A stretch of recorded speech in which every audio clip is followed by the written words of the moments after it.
Think about planning a trip, the anticipation, the packing.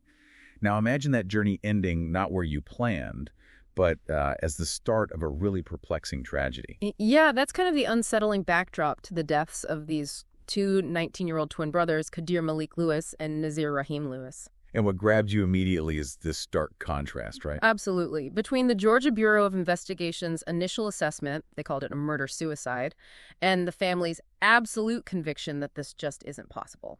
It really makes you pause and think, what's the evidence here? Hmm. Or maybe what's missing? Exactly. How do you get such completely opposing views? So let's set the scene. March 8th, 2025. Kadir and Nazir's bodies are found up on Bell Mountain, Georgia. Both had gunshot wounds. And Bell Mountain is, about 90 miles from where they actually lived in Lawrenceville? Right. So in this deep dive, using the information you all sent in, we want to figure out why that murder-suicide ruling is being questioned so heavily. We need to lay out the facts we do know, side by side with the pretty big gaps in the story. Yeah, and explore some of the details that just seem odd, puzzling. Okay, let's start digging into this. Okay, so the basic timeline. Let's start there. On March 7th, that was a Friday, Kadir and Nazir had a flight booked 7:00 a.m. Right, from Lawrenceville to Boston. They were meant to meet friends, I think. That's what's reported. But crucially, they never got on that plane. Which is strange, right? That's the first kind of detour from what was expected. Definitely. Then fast forward just one day, Saturday, March 8th, around 11:00 a.m., maybe 11:05. Hikers on Bell Mountain up in Hiawassee, they find the bodies. Mm-hmm. The Towns County Sheriff's Office gets the call, and they bring in the GBI, the Georgia Bureau of Investigation. And the GBI pretty quickly, actually, on that same day. Yeah, that same day, they put out that preliminary assessment indicating, based on the scene, gunshot wounds, pointing towards murder-suicide. But it's really important to stress that word, preliminary. Absolutely. The autopsies were done fairly quickly, yes, but the official cause of death from the medical examiner, that's still pending. They're waiting on more forensic tests. So that initial call wasn't like the final word. Not at all. The waiting itself tells you they need more information before making it official. Should we mention the distance? 90 miles. Lawrenceville to Bell Mountain. That alone must have just hit the family hard. Oh, absolutely. That geographical disconnect was one of the first things that raised alarms for them. And the reaction to the GBI's initial finding.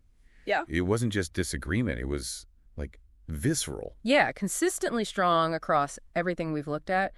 They paint a picture of these brothers. It wasn't just being twins. They were incredibly close. What kind of things did they say the sources mention? Things like, it just makes no sense that they were very protective of each other. Really powerful stuff. I think I saw one quote where someone said they'd never even seen them get into a fist fight before. Exactly. That specific quote really stands out. It paints a picture completely, utterly at odds with the idea of one brother violently turning on the other.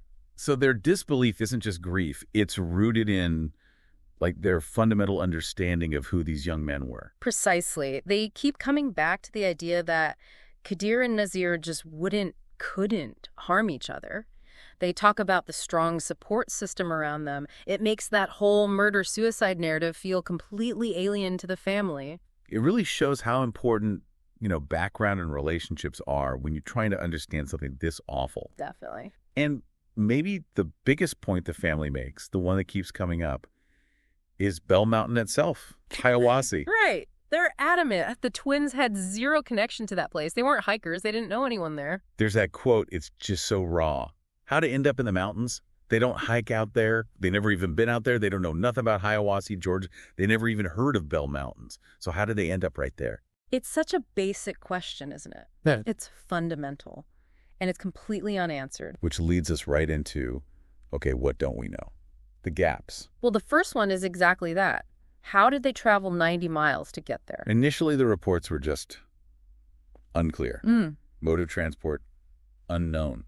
But then, later on, information starts trickling out, suggesting their car was found nearby. Which is another confusing point, right? Why wasn't that clear from the start? Good question. And, okay, let's say the car explains how they got to the area. Right, the vicinity. It still doesn't explain why they go there, especially if the family's right about them having no connection, no interest in hiking. And crucially, it doesn't explain how they got to the actual summit of the mountain where they were found. That's a really important distinction. Finding the car solves maybe one piece, but it opens up others. How did they get from the car up to the top? Were they together? What was going on? And then the massive question, the one everyone online is asking, was there a gun? Was a weapon found at the scene? Mm-hmm. And the GBI has been noticeably silent on that. Publicly, at least. From your experience, how strange is that for a case initially flagged as murder-suicide to not confirm if the weapon was present? It's significant. Look, you get unverified reports, especially online, people saying no weapon was found. We have to be careful with those. Obviously, they aren't official. Right. Social media chatter isn't evidence. Exactly. But the official silence from the GBI on something so fundamental, it's noticeable. If it was a murder-suicide, you'd expect confirmation about the weapon pretty early on. Its apparent absence, or at least the lack of confirmation, fuels all the questions. And let's circle back to that missed flight, the Boston trip. Yeah, 7 a.m., March 7th. Tickets apparently found in their wallets. And someone on Reddit pointed out something interesting. Printed tickets, but no reports of luggage. That detail adds another layer of, doesn't it? Like, what were the actual plans for that trip? So if you try and connect the dots, Yeah. missed flight, tickets still on them the next day, found 90 miles away in a place they supposedly didn't know. It suggests a major sudden change of plans. Did something happen that morning or the night before that made them ditch the Boston trip and head for the mountains instead? Or was Boston maybe never the real plan? It just raises more questions about their state of mind, their intentions. Okay, let's shift gears slightly. The location itself. Bell Mountain. Hiawassee. There's some history there that people have brought up. Right. There's the historical context of that area, parts of North Georgia, potentially having been sundown towns historically. Places where Black people were explicitly unsafe after dark? Now, things have obviously changed significantly since then. Immensely. Progress has definitely been made. But that history lingers, And for some people, when you have an unexplained tragedy involving young Black men in that area, that historical context inevitably comes to mind. It raises concerns, questions about potential bias, even if there's zero evidence connecting it directly to this case in the sources we have. It's important to stress that no direct link established. But history casts a long shadow, doesn't it? Especially when answers are scarce. It absolutely does, and it shapes how people interpret events, particularly ambiguous ones. And adding to the difficulty of finding answers, Bell Mountain apparently doesn't have surveillance cameras. Yeah, another hurdle for the investigation. No CCTV footage up there means no visual record of who came and went or what happened. That's a big gap in a modern investigation. Then there's this whole other tangent. The arrest of the volunteer firefighter, Scott Curlin. Right. He was charged with misdemeanor obstruction. The allegation is he took photos of the death scene and shared them publicly. Which is just awful. Yeah. And unprofessional, obviously. He was fired from his position. Understandably. It's a serious breach and incredibly distressing for the family and the community. And initially, there were reports suggesting he was also being looked at, maybe, possibly, in connection with the deaths themselves. Though that seems less clear now, and obviously contradicts the family's view if they reject the murder-suicide idea entirely. It adds another layer of confusion and unease, doesn't it? The alleged actions of someone connected to local emergency services. It's unusual, and definitely something investigators would need to look at very carefully, whatever the final determination of death turns out to be.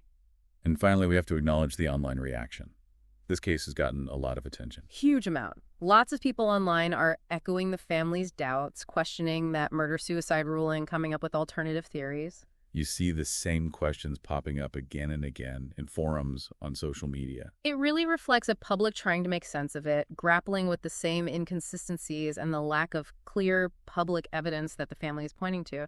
That widespread skepticism seems directly linked to the unanswered questions. So wrapping this up, where do we stand? We're left with so many crucial questions still hanging. Yeah, the big ones. How did Kadir and Nazir actually get to Bell Mountain? Why were they there? Was a weapon found? If yes, where is it? If no, what does that mean? What will the final forensic test show? What story might their cell phone data tell? And through it all, you have the family, unwavering. Absolutely resolute. They do not believe this was a murder-suicide, and they are pushing hard for a deeper, more transparent investigation. Their grief, their search for answers. It's really driving the narrative here. It makes you think, doesn't it, about grief itself and that very human need for answers, for meaning, when something terrible happens. For sure. And you throw in the historical context we talked about, how that can color perceptions when things are unexplained. So what does this whole situation tell us, maybe? about how hard it is to gather reliable information sometimes, about the pitfalls of drawing conclusions when key pieces are missing, maybe even about our own biases when we try to understand tragedy. It's definitely a lot to think about. A very complex and deeply unsettling case with, for now, far more questions than answers.